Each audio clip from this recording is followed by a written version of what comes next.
IMT रोजगा में भूमि अधिग्रहण पर कम मुआवजा मिलने को लेकर पिछले 1 साल से अधिक समय से धरने पर बैठे किसानों ने अब महापंचायत करने का फैसला लिया है। 7 अप्रैल को धरने पर बैठे किसानों की महापंचायत होने जा रही है। एक और जहां किसानों में कैबिनेट मंत्री राव नरबीर सिंह के बयान को लेकर नाराजगी है, तो दूसरी जमीन के ज्यादा मुआवजे की मांग भी उठाई हुई है। डीसी नूह विश्राम कुमार मीणा ने कहा कि किसान विकास कार्यों में रुकावट न डालें और दूसरा किसान सरकार से मुलाकात कर अपनी बात रखना चाहते हैं तो इस बात पर जिला प्रशासन का पूरा फोकस है। इसमें सरकार को अवगत करा दिया गया है। जल्दी माननीय मुख्यमंत्री जी से जैसे ही समय मिलेगा तो वो किसानों को अवगत करा दिया जाएगा।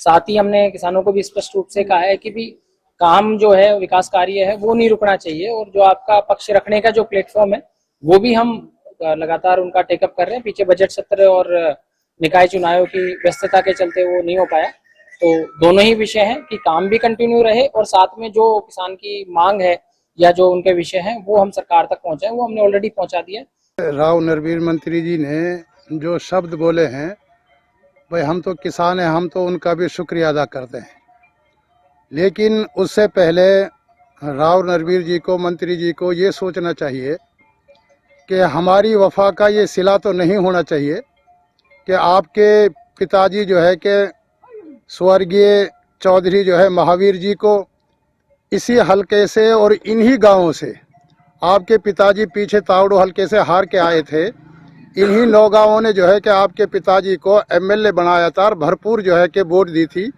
हमारे चौधरी बसई गांव के चौधरी मेहताब जी हैं, उन्होंने यहाँ तक कि उन्होंने अपनी ज़मीन बेचकर भी आपके इलेक्शन के, आपके पिताजी के इलेक्शन में पैसा लगाया था। इसमें हमारा फैसला साफ है जी।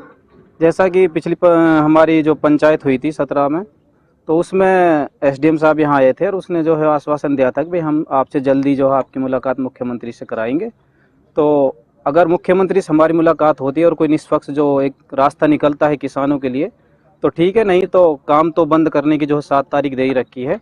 पब्लिक का ही बनाया हुआ है, पब्लिक ही बनाती है, मंत्री भी पब्लिक ही बनाती है, एमएलए भी पब्लिक ही बनाती है।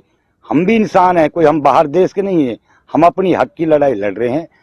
उसने एचआरडीसी की बात सुनी तो कम से कम मंत्री जी का इतना तो हक हमसे पड़ता था। हमने प्रशासन की तरफ से जो जो सख्तियां हो रही हैं, अभी कल जो मंत्री जी ने एक बयान दिया था कि प्रशासन के थ्रू जो काम चलाने की मंत्री जी ने बोला है, हम मंत्री जी से बहुत ही मौदबाना गुजारिश करते हैं कि हमारे भी पक्ष को सुना जाए। मंत्री जी ने जो बात कही है, मंत्री जी ने उनको पूरी जानकारी नहीं है, किस वजह से उसने कहा कि इन किसानों को हमने 2 बार मुआवजा इनको मिल चुका है, जबकि हमारा ये संघर्ष 2012 में जब हमें 21 लाख रुपए दिए बकाया हमारे पैसे रह रहे हैं, उससे उस दिन से 2012 से आज तक संघर्ष लगातार जारी।